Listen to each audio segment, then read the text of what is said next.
Fala, jovem investidor, seja bem-vindo ao meu canal. Hoje vamos estar comentando aqui sobre a Klabin, uma excelente e gigantesca empresa, e ela praticamente aqui entrou no meu radar justamente porque ela está aperfeiçoando e investindo bastante no segmento. Então, antes de comentar sobre isso, gostaria de convidar você a se inscrever no meu canal. O canal cresce dia por dia. No canal vamos comentar sobre resultados trimestrais das principais empresas listadas na bolsa, notícias do mercado financeiro e também acompanhar o crescimento da carteira do canal rumo à liberdade financeira no médio a longo prazo, ou seja, entre 10 a 15 anos. Também gostaria de convidar você a fazer parte do grupo. Então tem um grupo aqui do WhatsApp, onde você vai receber notícias em primeira mão. Você que está assistindo o vídeo pelo celular, basta clicar aqui entrar na conversa, e quem estiver pelo computador, clique em entrar na conversa e esqueçam baixar e entra pelo web WhatsApp, que aí você vai ter acesso ao grupo. Então, sem enrolação, vamos para o vídeo. Então, basicamente, a Klabin, com o seu informe do quarto TRI 2022, vamos acompanhar aqui seus resultados. E, primeiro ponto, o vídeo não se trata aqui de uma recomendação de compra ou de venda. Se a gente pegar aqui o ano de 2022, a performance de rentabilidade no ano foi uma queda de 22%, e se compararmos com o Ibovespa, que performou aqui 5% negativo. O que isso significa? Absolutamente nada. O que importa são os fundamentos da empresa. E para dizer que não significa muito nada, não significa nada, isso aqui pode indicar que a empresa esteja barata neste momento. E aí o que é que a gente vai observar nesses seus destaques financeiros? O lucro líquido aqui da empresa cresceu 38% em comparação a 2021. Então, reportou aqui 4,6 bilhões de reais. Se a gente comparar aqui também a EBITDA ajustada, houve um crescimento de 15% em relação a 2021 com 2022. E lembrando que a Klabin, ela reporta ali seus dividendos, distribui seus dividendos em cima aqui da EBITDA ajustada. A gente vai ver mais de forma mais profunda nos slides seguintes. Então, aqui no quarto trimestre de 2022, a gente observa que em volume de vendas houve uma queda em comparação com o quarto trimestre de 2021 de 5%, e a gente observa que teve mais volume de vendas aqui no mercado interno e uma queda no mercado externo. Outro ponto interessante é que a gente vai observar que as receitas elas cresceram 11% em relação a 2021. Então houve essa queda sim no volume de vendas, porém as receitas cresceram 11% e chegaram aqui aos patamares de 5 bilhões de reais em relação a 2024 trimestre de 2021, que foi de 4,5 bilhões. Mas o que interessa mesmo para a gente é as receitas no acumulado. E o que a gente vai observar no acumulado é que o volume de vendas cresceu 1% em relação a 2021. Então, em 2022, o volume de vendas foi melhor do que 2021 e a receita líquida cresceu 22%, chegando aqui aos patamares de receita de 20 bilhões de reais, e em 2021 reportaram 16,4 bi. Então, realmente um crescimento muito interessante, e as receitas da Klabin crescem ano após ano. Então, se você pegar todo o seu histórico aqui dos últimos 10 anos, você vai observar receitas crescentes. Aqui na EBITDA ajustada, a gente vai observar que ela cresceu 13%. Então, em 2021, a EBITDA ajustada da empresa era de 6,8 bilhões e agora a EBITDA ajustada é de 7,7 bilhões de reais. E é aqui que devemos olhar, porque os dividendos da Klabin são distribuídos em cima da EBITDA ajustada. E aí, se a gente observar a margem EBITDA, praticamente deu uma diminuída aqui de 42% para 39%. Pontual e nada de nenhuma bronca. E aí, o que é que a gente vai observar? Suas performances aqui em celulose, a gente observa que o volume diminuiu 4% em relação a 2021, porém, se a gente observar aqui o caixa, o custo da produção, a gente observa que aumentou bastante de 2021 para 2022. Então, realmente, o custo cresceu bastante de 166 dólares por tonelada para 257 dólares por tonelada. Então, o custo aumentou, e também o que faz com que eles atrele isso ao preço e também façam com que o produto fique mais caro. Então, receitas crescendo aí, onde eles repassam isso para o consumidor. Então, a EBITDA ajustada aqui foi de 8% em celulose, reportando aqui 3,9 bilhões, e em relação a 2021, que foi de 3,6 bilhões. Outro ponto que a gente vai observar é que no cenário das suas receitas mais previsíveis, que é papel de cartão, a gente observa que o lucro líquido da empresa foi de 17%, em comparação ao quarto TRI de 2021, e no acumulado foi um crescimento aqui de 16%. Lembrando que é o preço líquido, ou seja, não é lucro líquido, como eu tinha informado anteriormente. O volume da produção praticamente estagnado, 0%, e aí você observa que a produção foi a mesma em relação a 2021, porém a receita cresceu 15%.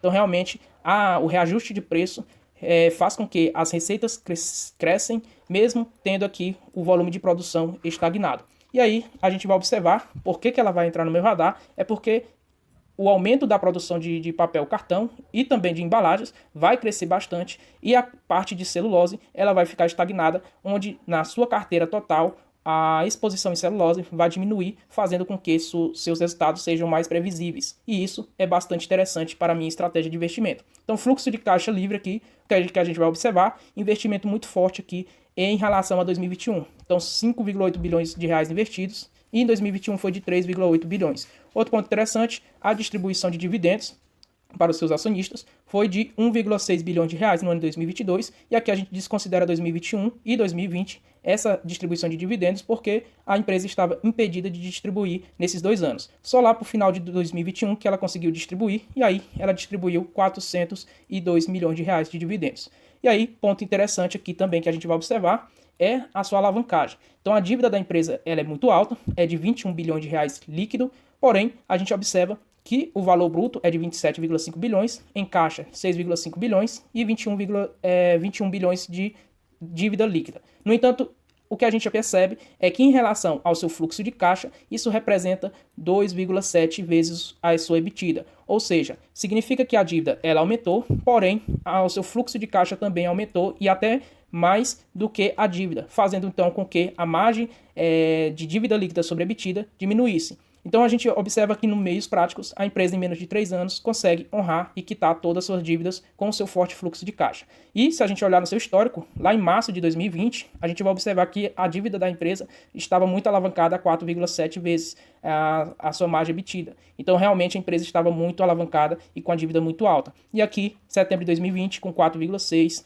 março de 2021 com 4,2, só em dezembro de 2021 que a empresa começou a ter uma dívida líquida sobre EBITDA de 3 vezes, que é o que compõe aqui a estabilidade de alavancagem dentro da minha regra de investimento. Então a empresa, a partir daquele momento, começa aqui a ter uma margem de dívida líquida sobre EBITDA bastante interessante, de 2,7 vezes aqui em relação ao real. Em relação aqui ao dólar, a gente vai observar aqui 2,6 vezes de dívida líquida sobre sua EBITDA. Então, bastante controlada tanto na nossa moeda quanto na moeda estrangeira. Outro ponto que vocês irão observar é que de dezembro de 2021 a dívida era de quase 21 bi, e aí ela caiu para 17 bilhões. E aí ela aumentou para 21 bilhões. No entanto, o que a gente observa é que o indicador de dívida líquida sobre EBITDA continuou o mesmo nominalmente a dívida saltando de 17 para 21 bi. E por que o indicador não aumentou, Job? Simplesmente porque o seu fluxo de caixa, ou seja, a sua EBITDA ajustada, ela cresceu fortemente, fazendo com que ela, em 2022, ela tivesse o mesmo poder de quitar suas dívidas no momento agora de dezembro de 2022, mesmo com sua dívida maior. Então, sem nenhuma bronca em relação à dívida, e eles estão tirando o pé aqui na alavancagem. E justamente nos anos onde a empresa vai estar bem tranquila em questão de amortização de dívidas. Então, 2023 precisam honrar aqui 1,9 bilhão de reais, onde a posição no caixa e sua liquidez é muito tranquila, é de 9 bilhões, então bastante confortável. E se a gente observar, 2024 e 2025 terá um cenário de amortização bem tranquila e provavelmente nesses 2 anos será recorde de dividendos aí distribuído pela empresa. Então 2023 prevejo aí um cenário muito bom na distribuição de dividendos para a Klabin e seus acionistas. E se a gente observar, 2024 provavelmente esse payout irá subir e também em 2025. No entanto, em 2026 e especialmente até 2029, a empresa deverá reter aos patamares mínimos de 15% do seu yield para os seus acionistas, para honrar com a amortização aqui de 5,5 bilhões em 2029. E a empresa poderá fazer isso, e se não fizer, acharei muito estranho na sua gestão. Mas a gestão é muito boa e muito equilibrada. E aí, provavelmente, volta novamente a distribuir bons dividendos em 2030. Então, sempre quando você escolher uma empresa, deve entender sua capacidade de endividamento e sua capacidade de honrar as suas dívidas e basicamente os ciclos que a empresa irá passar ano após ano. E aí quando chegar no ano, por exemplo, como 2029, onde a empresa vai reter seus dividendos, você não entende o porquê. Então tem que entender os cenários da empresa. E aí o que é que a gente vai observar? Isso considera 2020 e 2021, onde a empresa estava impedida de distribuir dividendos. A gente observa que em 2022 a empresa distribuiu 1,6 bilhões de proventos, o que dá aqui, só no quarto TRI, referente ao exercício do quarto TRI 2022, um anúncio de 381 milhões de reais para os seus acionistas. E aí lembrando que a política de proventos da empresa é entre 15% a 25% da EBITDA ajustada. Então por isso que iremos considerar na nossa tabela a EBITDA ajustada. Lembrando que isso aqui para o lucro líquido representa proximamente aqui de 35% mais ou menos. Então, em relação ao lucro líquido, a empresa está distribuindo dos seus lucros 35%. Então, se vocês observarem, não está distribuindo tanto dividendos assim em relação aos seus lucros. Então, imagine um cenário onde a empresa distribua 45% do seu dividendo em relação aos lucros. Então, 45% dos lucros. E isso vai dar em torno aqui de 30% aqui de payout sobre sua EBITDA ajustada. Então, realmente, a empresa ela tem tudo para distribuir em 2023 25% de dividendos sobre sua EBITDA ajustada e em 2024 e 2025, quem sabe, 30% ou até 35%, como é esperado, onde a empresa não irá amortizar dívidas tão gigantescas assim como a gente observa nesse slide em relação a 2024 e 2025. E aqui a gente vai observar que o projeto Puma 2 é um projeto que vai incrementar muito forte aqui suas receitas e já no início de 2023, a partir do segundo TRI 2023, já vai incrementar aqui suas receitas para a Klabin. E lembrando que o projeto irá se encerrar totalmente, ou seja, 100% dos investimentos serão concluídos e o projeto irá ser concluído no ano 2023. Então, de fato, aí vamos ver receitas crescendo para a Klabin. E o total do investimento, estimado aqui, 11 bilhões de reais, e era um total estimado de 12,9 bilhões de reais. Então, se você observar, a empresa aqui consegue bastante, quase 2 bilhões aí de efetividade, ou seja, de desconto aqui em relação ao que era previsto a ser gastado aqui nesse investimento da Puma 2. E um ponto mais interessante, que vai fazer com que os resultados da Klabin fiquem mais previsíveis, é justamente a sua exposição à celulose, que antes era uma exposição de 54% das suas receitas. Então, em 2021, a celulose representava 54% das suas receitas, ou seja, a Klabin não tinha aqui poder sobre os preços da commodity. Então, o que basicamente controla os preços de uma commodity é basicamente ali o câmbio nacional e também oferta e demanda sobre a commodity. Então, 54%, isso faz com que os lucros da empresa fiquem bastante cíclico. Como a gente vai observar aqui, 2014, abaixo de 1 bi, 2015, prejuízo de 1 bi, 2016, lucro de quase 3 bi, e 2017, lucro abaixo de 1 bi, 2018, quase um prejuízo, então lucros aqui de menos de 500 milhões, 2019, um lucro de quase 1 bi, 2020, um prejuízo acima de 2 bilhões, em 2021, um lucro de 3 bilhões de reais, e em 2022, um lucro de 4,6 bilhões de reais, salvo engano. Então você observa que os resultados, ou seja, o lucro líquido da empresa, ele não é previsível. Então há muita oscilação. Isso faz com que também haja muita oscilação no papel. E basicamente o que irá acontecer é que essa previsibilidade ficará bem melhor, porque a exposição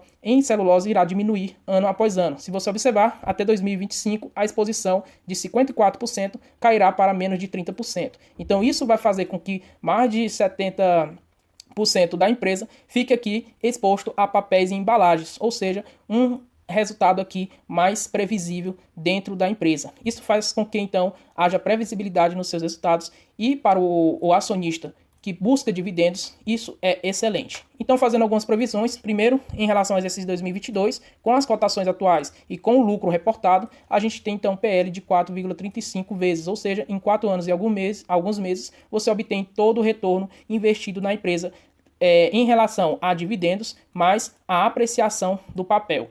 Outro ponto interessante é que, como a gente vai calcular o payout em cima da EBITDA ajustada, por isso, então, hoje vocês estão vendo aqui a EBITDA ajustada e não o lucro líquido. E nessa EBITDA ajustada foi reportado em 2022 7,78 bilhões de reais. Um payout aqui atual de 2022 de 20,91%, o que rendeu aqui de distribuição de dividendos de 28 centavos. Isso representou, então, 7,96% de dividendo yield em relação ao preço atual de R$ 3,63 das suas cotações. O que é que a gente vai observar, então, de previsão para 2023? Um crescimento aí de 13% nas suas receitas e na sua EBITDA ajustada.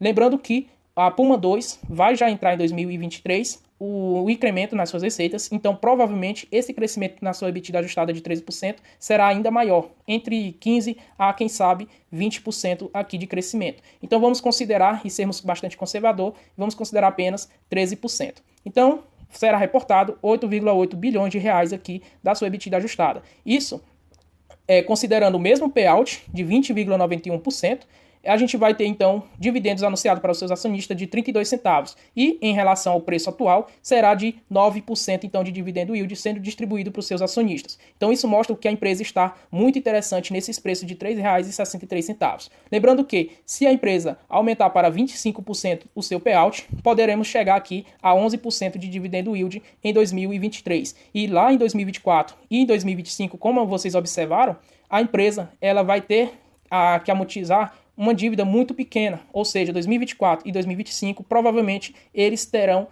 irão distribuir dividendos muito forte. Então provavelmente nesses preços, se você realizar uma distribuição de dividendos sobre a EBITDA ajustada de 40%, por exemplo, nesses anos de 2024 e 2025, o dividendo yield chegará facilmente a 15% se adquirir os papéis a esses preços. Então sempre é focar no longo prazo, no médio a longo prazo, olhando a perspectiva de crescimento da empresa e olhando todos os cenários econômicos. Lembrando que eu estou disposto a receber no mínimo 7,5%. Então, nesses preços, já estarei recebendo aqui 9%. Então, é bem acima do que eu estou disposto a receber no mínimo da empresa, onde a empresa distribui apenas 20% da sua EBITDA ajustada, ou seja, uns 35% do seu lucro líquido. E aí, o que é que a gente vai observar em relação ao valor intrínseco da empresa?